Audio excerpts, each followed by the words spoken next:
Welcome to the Sales Engagement Podcast. This podcast is brought to you by Outreach.io, the leading sales engagement platform helping companies, sellers, and customer success engage with buyers and customers in the modern sales era. Check out salesengagement.com for new episodes, resources, and the book on sales engagement coming soon. Now, let's get into today's episode. What's going on, everybody? Welcome to the Sales Engagement Podcast. My name is Scott Barker, Head of Partnerships and Revenue at Sales Hacker, and I'll be your host today, and this is going to be a fun one. This man's energy is electric. We're not even in the same room right now, but I can feel it. There's literally this palpable sense of energy coming from my computer. So I am joined by Brandon Bornancin. Am I pronouncing that right? Yeah. Bornancin, you got it. Bornancin, sweet. The CEO of Seamless.ai. Brandon, welcome to the show, man. Yo, thanks for having me. Really appreciate it. Pumped to have you. So we've got to chat a few times, but I look at your career. I've been following you probably for about 2 years now. And so you're a CEO, fast growth company, soon to be a published author, a podcast host, just casually on the side. How did this all happen, man? Yeah, dude, I've been an entrepreneur and a serial salesperson forever. When I was 18, I built a multi-million-dollar company. When I was 22, I built a second company that lost millions. Then I went and sold for IBM and Google and became a seven-figure sales earner, and then realized, I wanted to sell the software that helped me make that a reality, which is Seamless. And, I think the biggest proponent of anything that I do is just every day I wake up saying tomorrow I could die. And if tomorrow I'm fucking dead, I don't want to look back with any regrets. So anything that I do in sales and entrepreneurship and anything, I just try to go all out, as hard as possible from early morning, 4:30, 5 a.m. till late evening, 10, 11 p.m. at night. And I think that's my biggest driver. I want to positively impact as many people as possible while I'm still here on this earth. I love it, man. I love it. So there's a lot of things that we can dive into there and kind of dissect. But this tomorrow I could die mentality, of course, I 100% am behind that. And that's how I try to live my life every day too. But, it can be difficult. Sometimes you forget. Do you think there's things in your past, either from your first company or perhaps the losing all of this money at the second company, where does that mentality come from? Yeah. Well, when I was 22, my mom pretty much, she was diagnosed with early Alzheimer's and passed away when I was super young. And the same thing happened to my fiance. So, I had this early death with a parent super early. And I'm like, damn, dude, literally tomorrow I could not remember a damn thing. So I just want to capitalize on every single ounce of time that I have. So I think that was a big player in it. And then also I got really lucky with my first company in the online gambling industry, doing online sales and marketing for online poker. And it was a mix of hard work, time, the right place, the right time in the right industry, and then death that made me realize okay, whatever I do, I got to go all out. And then I think the other piece of it was 40 years ago, I just decided to say, I don't give a shit what people think. Probably the biggest driver outside of giving it your all every day because you're worried it's going to end, the party's going to end. The second biggest driver is not giving a shit about what people think. And that empowered me. That unleashed me, man. It's going to unleash me at Unleash. Boom. It has unleashed me over the past few years, to realize dude, I'm going to do a book. I'm going to do reality TV on LinkedIn, documenting everything we do, building a startup, a tech startup, doing everything we do in sales. It helped me build an audience of 1 million people that view our newsletter, our videos, our content, our blog, you name it. Not caring what people think is the biggest driver, I think, to anyone's success in sales, because you stop worrying about what your coworkers think, what your prospects think, what, your friends think, what your parents think. And if you have a massive goal and you just do whatever it takes to accomplish that goal, regardless of what people think, you truly become limitless. So I would say that was definitely, that's a big driver. Like once I started cutting people out that were negative, once I started removing like anyone holding me back, listening, like, dude, my favorite button on LinkedIn is the block button. And luckily I haven't had to block more than like 30 or 40 people. But if there's someone like, I post a lot of aggressive and conservative sales content on LinkedIn. And if I post something where someone just totally disagrees and they start bashing me and they start bashing our company or whatever, dude, I'll block you. Because right now I've probably got a larger network and I've got so much content that can help you maximize your sales. In my opinion, we're delivering so much value that, you know, if you're a hater, you're going to come at us or at me over an opinion or an idea, and you try to be super negative, I'll just get you out of my life and never see you ever again. So that mentality of like, I love my network. I love the people like you that I get to learn from every single day, but I'm really obedient and really disciplined on cutting negativity, cutting negative people out, letting negative thoughts come into, you know, what I'm thinking, what I'm trying to accomplish, because I've got these massive goals. Like every year I'm trying to 15, 20x the business. You know, I mean, Outreach.io, dude, 0 to 100 million in ARR in 5 years, dude. Like I'm trying to do the same thing. To do that, you got to have massive fucking goals. You can't let anyone hold you back.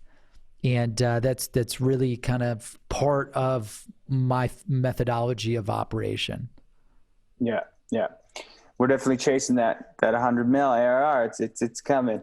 But so first of all, thanks for sharing. You know, that it's amazing to hear you take something that's tragic and terrible and help it cement these ideas that you have of, you know, tomorrow you could die, which you can. So I think that's amazing. So what I want to dive into from that is this idea of these haters. So you have this larger than life personality on LinkedIn. I can't flip on LinkedIn without seeing you. You know, you're everywhere. Your team is everywhere. And it's amazing the power that LinkedIn has now. And it's funny because like when we're having a chat, you know, you're a very approachable guy, but I think some people see these videos and they're like, whoa, this is like so much coming at me. And I want to just, how do you keep that level of energy up? Like, how do you avoid burnout? Like, how do you keep the train on the tracks? Because it looks like you're operating from the videos anyway at 150% all the time. Yeah, 7 days a week. You know, I just, it's interesting. Like, I don't think about it. Like, if you've got a massive goal to do like 100 million in ARR in like a few years, if you want to positively impact 1 billion people, you know, like, I don't believe in a five-day work week. Like, I'm pretty loud about that. Like, dude, Kobe Bryant, Tom Brady, all the greatest people in the world don't fucking work 9 to 5. Let's just get that straight. They don't work 5 days a week, dude. You know, and I'm not, you know, I'm an entrepreneur. I don't, you know, I don't follow politics. I don't follow religion. I just follow entrepreneurship and sales. But like, dude, the sixth day off, the seventh day off, it's like, when I think about like God and religion, it's like, yeah, dude, because they created the world. Like what like, that's why they got Sabbath day off or Sunday off, right? Like, you know, I didn't create the world. Like I'm doing something so small right now that I'm trying to blow up and make massive, that it's going to take 7 days a week, all out hard work. And, you know, my energy and focus, like, is all just about like every year you just keep raising the bar. So like 10 years ago, I didn't work this hard, you know, or this smart, but like you just keep trying to get more efficient and more productive in sales. So you start coming up with habits. Okay, every day I'm waking up at 5 a.m. Okay, done. Okay, then it's like, okay, I'm going to build all my sales lead lists at night or on the weekends or using AI. Okay, that's done. Okay, now I'm going to figure out how to automate my personalizing of emails. Okay, that's done. Then I'm going to figure out how to do if this, then that statements in Outreach.io so that I could do mass personalization to multiple personas all at once. Okay, that's done. Like, you create these micro habits that allow you to dramatically scale yourself and scale your output. And then you just keep adding on more goals and responsibilities. So like, I was like, dude, I want to write a book. Okay, I don't know how to write a book. What the fuck do I do now? Okay, I buy a book on how to write a book. And it's like, okay, well, all the authors and all the mentors and all the books, they say you got to write every day. I'm like, okay, well, I could write a page a day. I'm like, well, if I write a page a day, that's 22 pages in a week. I was like, that's weak. That's like weak sauce. I was like, fuck it, I'll do 5 pages. If I do 5 pages a day, then I'm going to write a 120, 150 page book a month. And I'm like, all right, that sounds more like it. Like, I'll do a fucking book a month. So it's like, you know, writing the book, Sales Secrets from the Top 1%. I wrote another book while we were writing this book because I had to do 100 interviews for the book. So I got bored working on this one to do another one. And now we're coming out with a book a month. And it's just like creating the daily habits that accomplish these big goals. And I think I have so much energy and output because like I set these massive targets. I figure out daily, what do I need to do every single day to hit them to make it a reality. So like I know to get to this massive revenue multiple that I want to get to for Seamless, I need 500 new users on the platform a day. I need 100 meetings booked a day. I need 75 meetings held a day. I need 50 closed won licenses a day. And then I built like, I've built multiple 7-figure businesses. I've never built an 8-figure business. I never built a 9-figure business. And that just like motivates and inspires me. And it's like, okay, what do I need to do every day to build an 8-figure business? And then once we do that, it's literally like a 10x increase every year. Okay, 0 to 1, done. 1 to 10, got to figure out. 10 to 100, got to figure out. And the daily habits to make that happen. And then the people that support that. So a lot of just what are the KPIs every day that you need to hit to make a reality? Yeah.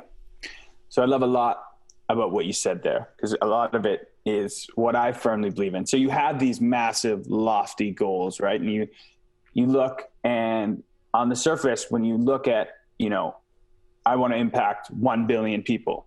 You look at that and you're like, that's insane. Like that's where do I even start? And it really comes down to these micro habits, these daily habits, these small, tiny things that you can impact.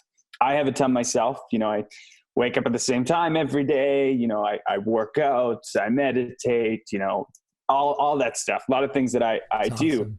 What are some of your micro habits that you need to get in every day, or you kind of just, you feel like you're slipping or off a little bit?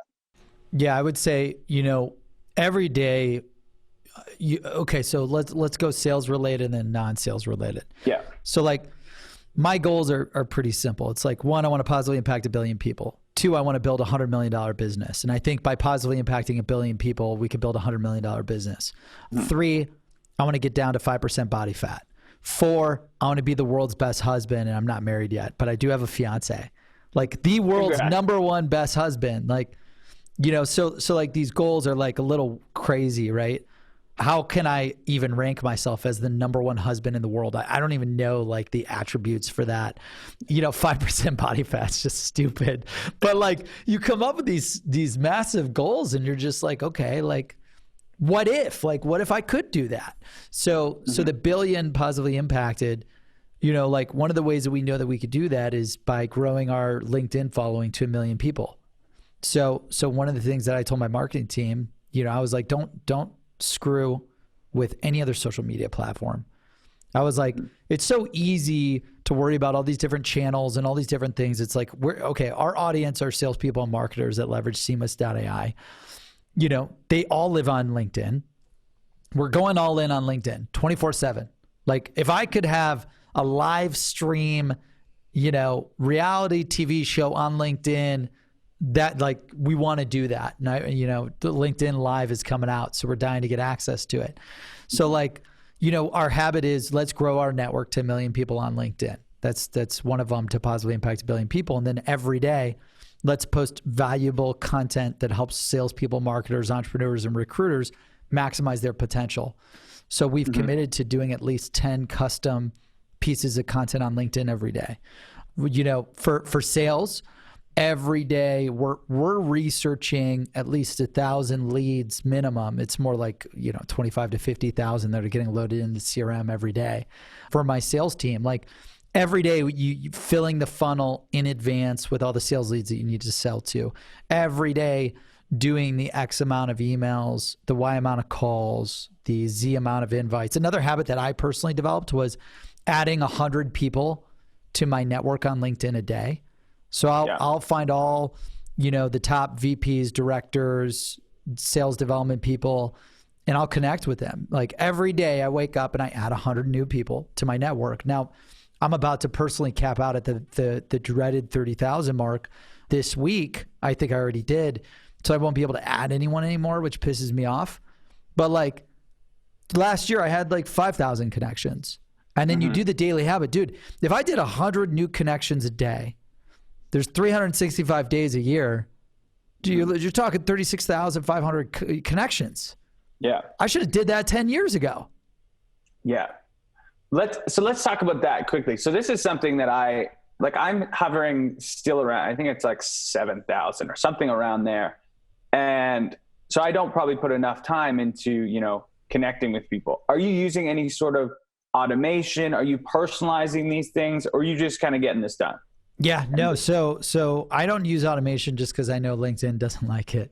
They don't. It's frowned upon. Yeah, it's frowned upon. So what I do is literally I've got a saved search on my mobile of the VPs, directors, inside sales people that I want to connect with.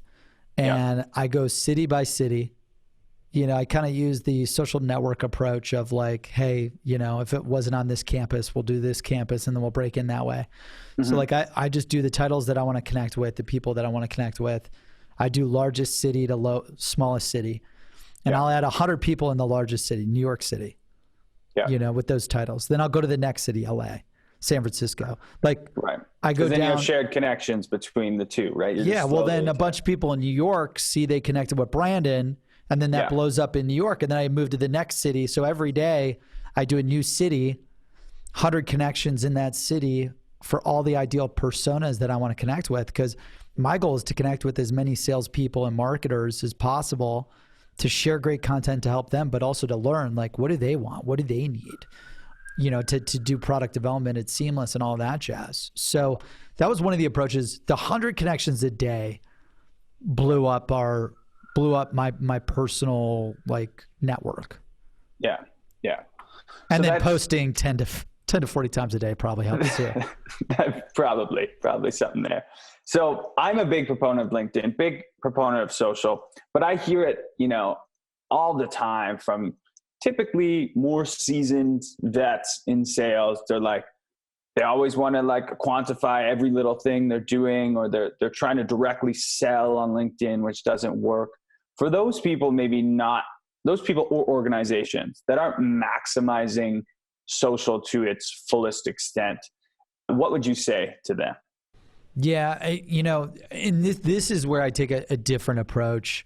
I think I try to bar my sales team from fucking selling to anyone on LinkedIn. Yeah, if you send an invite, I get thousands of invites of people trying to sell me on an invite request. It's terrible. It's worked 0% of the time. Why would I accept that, dude? Yeah. So I believe in just giving as much value as possible. And over time, the more value you give, people will know what you're talking about with whatever field you're in. If I post 100 tips a day in sales, people eventually will get a lot of value and they'll be like, okay, well, Brandon and his team, they're experts at sales. Just from the amount of content and the amount of expertise being shared and the value being delivered. So I'm a big proponent, kind of of what Gary Vee says, give, or jab, jab, jab, or whatever it is. I just try to give as much content away for free that's value driven to salespeople as possible. And I know over time, that will pay off in dividends. Like we went to SaaStr, half the people, 75% of the people knew who we were because of fucking LinkedIn. Which is awesome, because that just means that what we're doing and what we're sharing is valuable to people and motivating people and educating people. So I find it really powerful. Totally. Well, I see it too, right? There's this massive dynamic shift once people start recognizing either you personally or your brand, and you have, how easy networking is when you have people coming up to you. It's a whole new ball game, right? It's not okay, you're going into the party, let's see who I can try and chat with, and go stir up conversation with this VP of sales, this director. What if those people are actually coming to you? Like it's completely changes the game. Changes the game. Yeah. And I mean, like, I think I got really motivated. Like I knew Seamless would change the lives of a lot of people just because I became a millionaire using it when I was selling it. I was like, damn, if I could help 1 billion people do the same, that's going to be just going to positively impact a lot of people.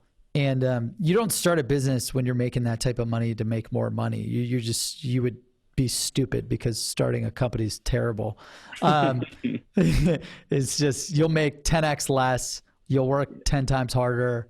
The reason why we launched Seamless was like, we just saw how it changed our lives selling at IBM and Google. And we're like, dude, if we could help other people do that and change their lives, that's what motivates us, the positively impacting 1 billion people. So I think also a big driver for me and the energy is like when you get 100 people reaching out to you, talking about how your content or your product has changed their lives. Like for example, like I pitched 337 venture capitalists. Like over 3 years, I pitched 337 venture capitalists. Let me tell you how I did that. I built the list with Seamless.ai. Literally all the VCs, got the companies, the venture firms, got every contact at the venture firms, and I took that lead list, then I put it into outreach, and I prospected and booked and held 337 venture capital pitches. Wow. Which I don't wish that on anyone. But like, over how long? How long did you say? Well, dude, I've been trying to fundraise since I had the idea 3 years ago, dude. I mean, like, it's not like I got lucky and yeah, I didn't pull a Manny Medina, like, okay, I'll just pitch a few guys and get a shitload of money. And like, it was like fucking hard. I don't know if it completely happened like no, that. I know. You might have a different input, but yeah. I know. So I can fundamentally say Seamless and outreach, literally this company with 30 employees now wouldn't exist without those two products. Those two products fundamentally changed my life. So like when you hear about those stories of people using your platform and it changing their lives, or being able to pay for their mortgage, or paying for their house, or going on their dream vacation with their family, or paying for their kid to go to college, like that's what really inspires me and motivates me, and why we work so hard every day. Yeah. And I'm, again, firm believer in that. Simon Sinek has kind of pushed it to death, but finding your why and just like holding on to that and going full bore is the way to do it. So switching gears a little bit here, you guys are in a pretty competitive market, I would say. Is that a fair thing to say? I would say we've got one competitor that we're going all out on. Okay. They're a little big. They may have had a big acquisition. They're pretty large. But hey. I mean, like, I talk about this all the time. How did Seamless start? Okay. Yeah. Well, I was selling for IBM and Google, and this is public, so I don't really care. I'm fine sharing it. I was using DiscoverOrg and ZoomInfo at IBM and Google when I was selling, and I was selling to digital marketers. And at the time, there were no digital marketers in these databases. When a marketer would be in the database, I would email and call them, and 50% would be inaccurate. So I'm like, okay, a bunch of my founders, my partners currently, like we built companies before, and, we worked at IBM together and sold for Google together. So we're like, let's just build our own search engine that finds all these people that you need to sell to. And then let's use, artificial intelligence to research, validate, and verify contact info. And by building that product, I was just so fed up and sick of bad data using Zoom and DiscoverOrg that we built our own product, and I 10x my income. So it was out of necessity for me personally that I wanted to make a lot more money. I had to sell to anyone that advertised for Google, I had to sell to. And that's a shitload of companies. 1 million companies advertise with Google. So, we built the product out of necessity, and then just absolutely crushed it. And we were going to keep it as a secret weapon for us. And I'm like, well, like as a salesperson using it, I'll probably always cap out about making $1 million.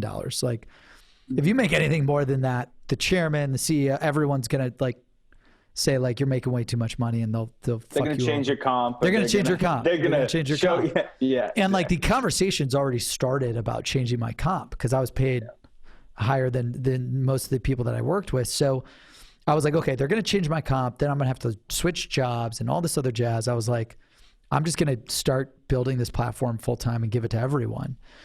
And, luckily, Dun & Bradstreet saw what we were doing. Amazon saw what we were doing. Guy Kawasaki saw what we were doing, and they all invested in the company, and they were part of one of the 337 venture capital pitches, which is insane.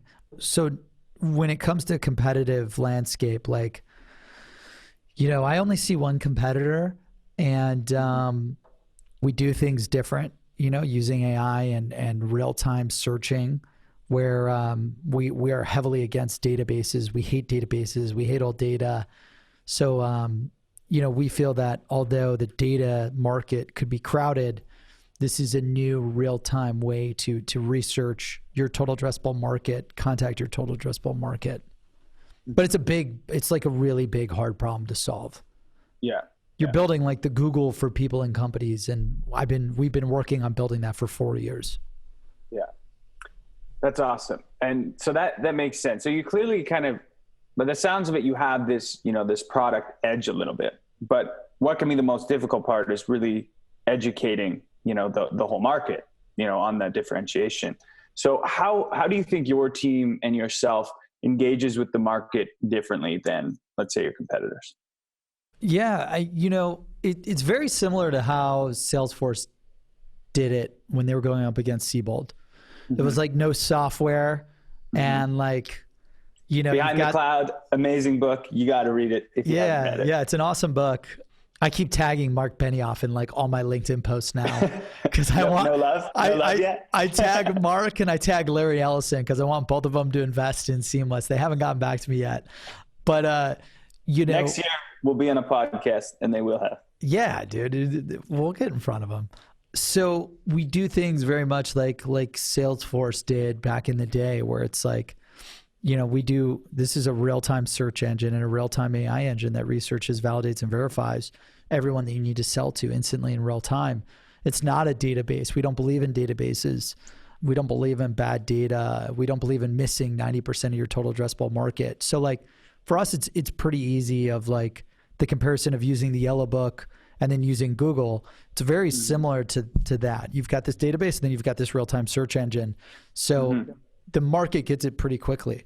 And, if we want to positively impact 1 billion people, I had to like revolutionize how we went to market with our product, because it used to be a massive expense and you got a certain amount of users and it was tens of thousands of dollars. And we're like, well, what if we just made it super affordable?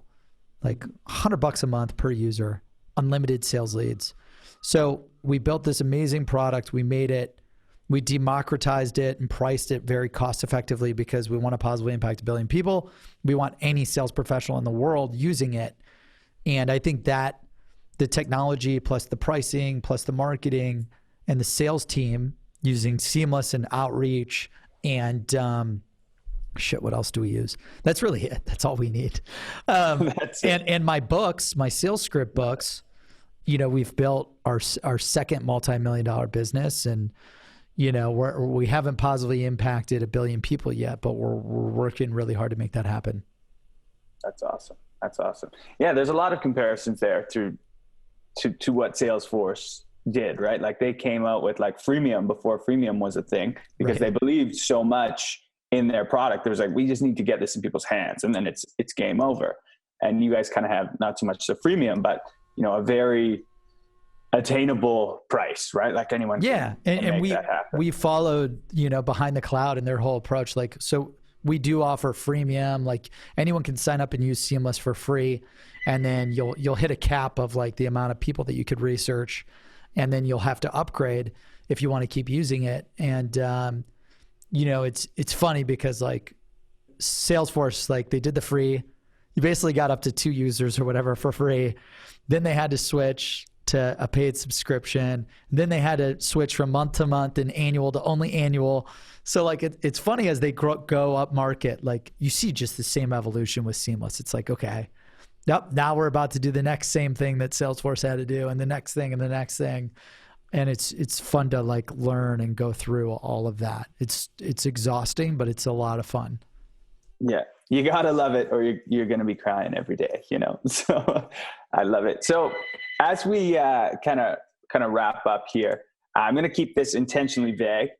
And if you can just give 3 pieces of advice to sales professionals that are listening to this, whether they're managers, BDRs, whatever, what would those be? Yeah, I would say, you know, the 3 biggest things, you know, that helped me become a 7-figure earner in sales. Number 1 was just constantly filling the funnel every day with sales leads. Like, you know, as a sales professional, you cannot waste any time researching who to sell to. Like Monday through Friday, you need to be selling 24/7. I was able to 10x my income because I would add 10x the amount of sales leads into my pipeline at the beginning of every week. You know, on Saturday or Sunday, I'd fill the pipeline up. Monday through Friday, I had everyone I needed to sell to. That was the number 1 biggest driver. And then number 2, massive goals. You know, like whatever you think you can do, you're underestimating your capacity and your capability. You know, it took me, I realized that roughly like 8 years ago. And ever since, I just set really big goals. I stopped comparing myself to people I know, and I start comparing myself to billionaires. And then you realize like you're no one, and you're fucking not even close to where you could be compared to these massively successful people. And then the third is, you know, once you know what your goals are, daily activity. You know, like I want to write a book a month. I'm writing 5 pages a day to make that happen. I want to get to 5% body fat. I do intermittent fasting. I, you know, eat at 2 p.m. every day. I typically will only eat, you know, 1 meal a day. And like, you know, that, like I do these things, these daily habits. If I know to hit an 8-figure business, I know what I need to do. 500 new users, 100 meetings booked, 75 meetings held, 50 licenses a day. Like figure out your massive goals, figure out the daily activity required to hit those massive goals, and don't fucking make excuses. Just hit them. Like do whatever it takes to hit them. Like it will be easy to start making excuses, and it will be easy to like want to go out and party and hang out with your friends and give up on your goals and dreams. But like eventually one day you have to ask yourself, like, is this really going to bring me long-term fulfillment or not? And just cut out all the bullshit and do whatever it takes every day to hit those targets. That's great. And I think that is a perfect way to wrap this up. So anyone listening, making sure you are filling that funnel every day. Number 2, up level all your goals. Write down your goals now, and then see if you can, you know, 10x those goals. And then lastly, just keep that daily activity towards those goals. You know, make it part of your ethos, part of your being, and just make it happen. Yeah, make it happen. I love it. Great advice. Brandon, really enjoyed this conversation. Enjoyed just watching your story and your growth in general. And I'll definitely be on the sidelines as you continue to grow, and excited to have a beer with you when you actually blow up that $1 billion, positively impacting 1 billion people. Nah, we appreciate it. We appreciate it. And, you know, to get more content, feel free to connect with me or follow me on LinkedIn, Brandon Bornancin. And then also anyone listening, you know, we've got a special free license for you. Go to Seamless.ai, sign up using, what was the referral code again that you want them to use? The referral code, we can do Seamless.ai/sales engagement podcast. Sales engagement podcast. Okay. So when you sign up, when you go to Seamless.ai and register, just make sure you type in sales engagement podcast, and we'll track it that way. We'll hook you guys up with hundreds of dollars of free leads, and really appreciate everyone for tuning in. Love it. Thank you, everyone. This was another episode of the Sales Engagement Podcast. Join us at salesengagement.com for new episodes, resources, and the book on sales engagement coming soon. To get the most out of your sales engagement strategy, make sure to check out outreach.io, the leading sales engagement platform. See you on the next episode.